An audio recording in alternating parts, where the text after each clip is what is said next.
Pippa Garner is a transdisciplinary artist from the US. She was born in 1942 in the suburbs of Chicago in Evanston, Illinois. And she's lived in many, many different American cities, but mostly in California. In many ways, she's a Californian artist. And that would be the Bay Area and Los Angeles. She's most associated with Los Angeles. She says that she has a tether that ties her to Los Angeles, that pulls her back again and again. And she is very LA in that there's a lot of sparkle and shine and entertainment on the surface, but beneath that is a lot of melancholy and loneliness and alienation. So I think of her as both a Los Angeles artist, a California artist, but also very much an American artist. She's making work about American consumerism and entrepreneurship and market goods and innovation and making your way and spoofing a very specific type of binary gender that I, as someone who's working on her biography, have sourced as coming in part from her father's work. And her father was an ad executive. He worked for McCall's magazine, which was a magazine for homemakers. So in there you have pictures of perfect white women doing a huge smile, gesturing to a refrigerator or to this bottles of soap that says joy, joy, joy, joy, joy. And it's this very cartoonish kind of forced femininity that she later starts to take on. But prior to that, she was performing in public a lot this masculine businessman pose, this exaggerated type of charismatic masculinity that's very much like her father, suit, tie, deep resonant voice that's very convincing.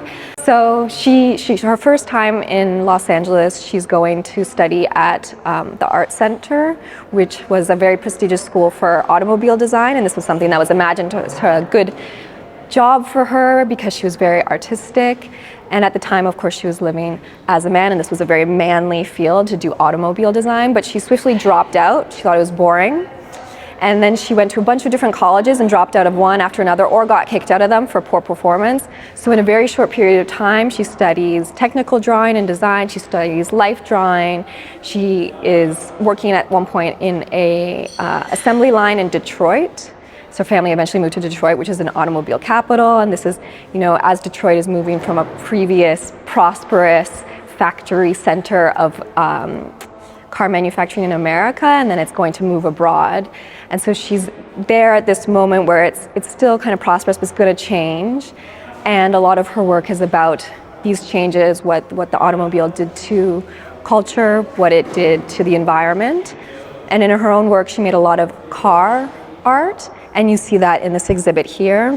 What we're showing in the exhibit on the wall specifically is the insides and sort of the excrement of cars and the parts that make a car. So we have assembly parts, we have along the wall these tiny little photographs of something she called the world's most fuel efficient car, which she made in the 2000s, and this is a pedal vehicle. So children had pedal vehicles, this is a real thing. She had one that was a fire truck when she was younger. One of her early memories is being obsessed with this fire truck pedal car as a child, and one day getting into it and being too big for it and just being shocked that she was too big for this car, and she'd grown out of it and been really kind of overwhelmed by the fact that her body was growing. But later on, she would return to the pedal vehicle and she would make all of these cars where she ripped out the inside of a gas-powered car and put in bicycle mechanics. And it's a feat of engineering. I went to the Audrain Auto Museum, which is a car museum in Rhode Island, and they only collect cars, like gas-powered, real mechanical cars, except they've made the exception for a collection of Pippa Garner pedal vehicles.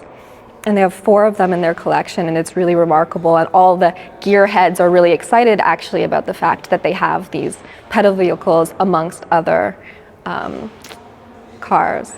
So that's what we see here. We see her driving around Santa Fe in this pedal vehicle. That was very typical of Pippa in the aughts and in the 90s, where she lived a very local life, and she becomes sort of a local celebrity everywhere she lives. And a lot of the work that she's making, she's just showing in the streets. So it's either t-shirts that she's wearing in the streets, and she's seeing if people will, once she's designed with little funny slogans on it, and she's seeing if people will have a reaction, or these constructions different types of vehicles. And partly why she went to these exterior shell pedal vehicles is she had shifted to bicycles, but she kept getting into accidents. She was getting hit. And because, I mean, as America especially is not built for bicycles, and there's a lot of hostility to people who choose to move through the world not in a car, and she was getting hurt, so then she decided to adapt and create this exoskeleton. And I think the exoskeleton is something you see a lot in her work. She is an early gender hacker and trans artist, and she perceived her trans experience as about body modification. It's coming out of body modification in gym culture, bodybuilding culture. It's also coming out of sort of like a punk, tattoo, piercing, like reimagining the body, control over the body. It's also coming out of a desire to parody gender norms and this idea that in America you can buy anything, including sex and gender. But one of the things that we come back to with Pippa is the body a car, or is the car a body? So in her previous earlier work, she's remaking cars, actively remaking cars. She made a car where she took the chassis off and flipped it around, and so it seems like it's driving backwards. And it was totally functional. She drove it around San Francisco. There's famous photos of it on the Golden Gate Bridge, which looks like it was taken from a helicopter, but actually there was just a really good lookout point, and so they organized this early 1970s shoot, looks like a film, and that was her driving this car that looks like it's driving backwards, which of course is terrifying. You can imagine that on a street and someone being horrified that this car is coming towards them, but it's in fact not. And so when she's transitioning, we can think of it similar to this, taking the thing and putting it backwards, but it's her physical form. And this comes out of not feeling like she was any gender, coming from a very androgynous and non-binary spirit, sort of an abstraction of the self. And that's often an artist identity. You know, you're not necessarily this package that you come into, you are whatever is seen through that, this higher self. And so why not refashion the body in the same way you can re-engineer all sorts of things in the world? And that's part of this practice. And so in the show, what we see in terms of documenting this transition process, which she undertook starting in the mid-'80s with dosing on hormones, estrogen, that she had bought as street drugs. She couldn't access them through the state and through the medical system. She approached a number of doctors and they all denied her because you need to prove that you are trans in a very specific way, especially back then. It was, seen as it was pathologized, and it still is pathologized to a point. To this day, there's different Scottish lawmakers are trying to make it so that you don't have to prove to some medical authority that you need this because of XXXX and X, but that's being denied actually right now, which is unfortunate. So being denied by this medical system, she goes and she finds street drugs and starts dosing on estrogen. And this, again, was sort of an intuitive longing. Like she wasn't born in the wrong body. She didn't need to become a woman, but she had just feeling that this was the right thing to do. And she researched a lot, and this brought about a series of revelations, which I think are very, very interesting to think about in the context of this show and her practice as a whole. She says it's the only wisdom that she's ever achieved in her life, that she spent her life trying to distract herself from wisdom, because wisdom makes you old and wisdom makes you basically dead. I think that is also her being a little bit of a provocateur and a little bit of a trickster, because she's actually very, very wise. But she claims that the only wisdom that she has achieved relative to this material world is that in order to save this humanity on planet Earth as it is, we need a balance of influence of the genders in leadership, which isn't necessarily cis men and cis women, but could be trans, and it could be men embodying a feminine spirit, or what we think of as these polarities. And her sense of gender is quite binary: feminine, masculine, male, female, and third, androgynous, non-binary. But she wants to see a balance of this in leadership at all levels. And one of her jokes is that we should bomb the White House with estrogen, spray the White House with estrogen, bomb the Kremlin with estrogen. She's very, very upset about what's happening in Ukraine and Russia. She cannot believe that this relic of the 20th century of this type of warmongering is going on, and she's really obsessed with it right now. But she herself is a very gentle, almost passive, you could say, a quite passive individual who has spent a lot of her life rescinding male privilege and male domination and those modes of domination, which has also resulted in a catalog of work and a life's work that hasn't always been shown because she has not been an aggressive careerist.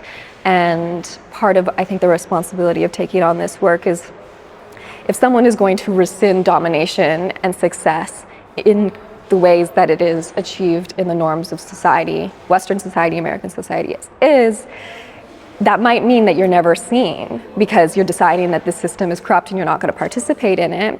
And although she pops up here and there, it's always in these trickster modes, and she's just as willing to disappear and only make work that a few people see. But someone like myself can come in and frame it, and that's not going to distort the meaning of her subversion or her rescindance because someone else is doing it for her.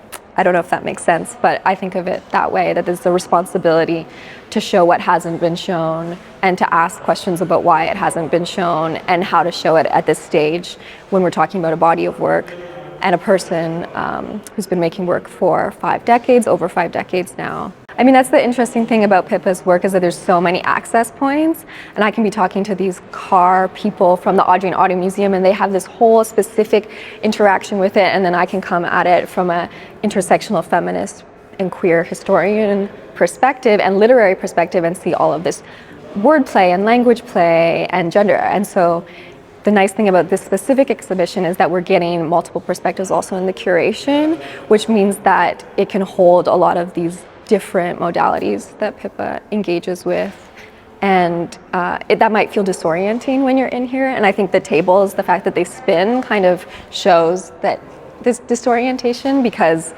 you're taking in all of these confusing ideas that are sometimes hard to bring together, and meanwhile it's like shifting under you, which is how I feel in relation to Pippa often, that the ground is always shifting under you. There's always movement.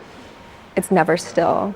I mean, it's democratic in that way and really generous and welcoming. But then also that if some guy who's really into cars is really into this aspect of Pippa's work, he will then be introduced also to ideas of transness that he might not have experienced. So she ends up being a conduit also. If we're talking about introducing different gendered worlds, she's a conduit from one to the other. And I think she's really helped me understand a lot more about the masculine world and how it functions, as much as I can relate to some of the things she's talking about, feminine goddess spirit or whatnot.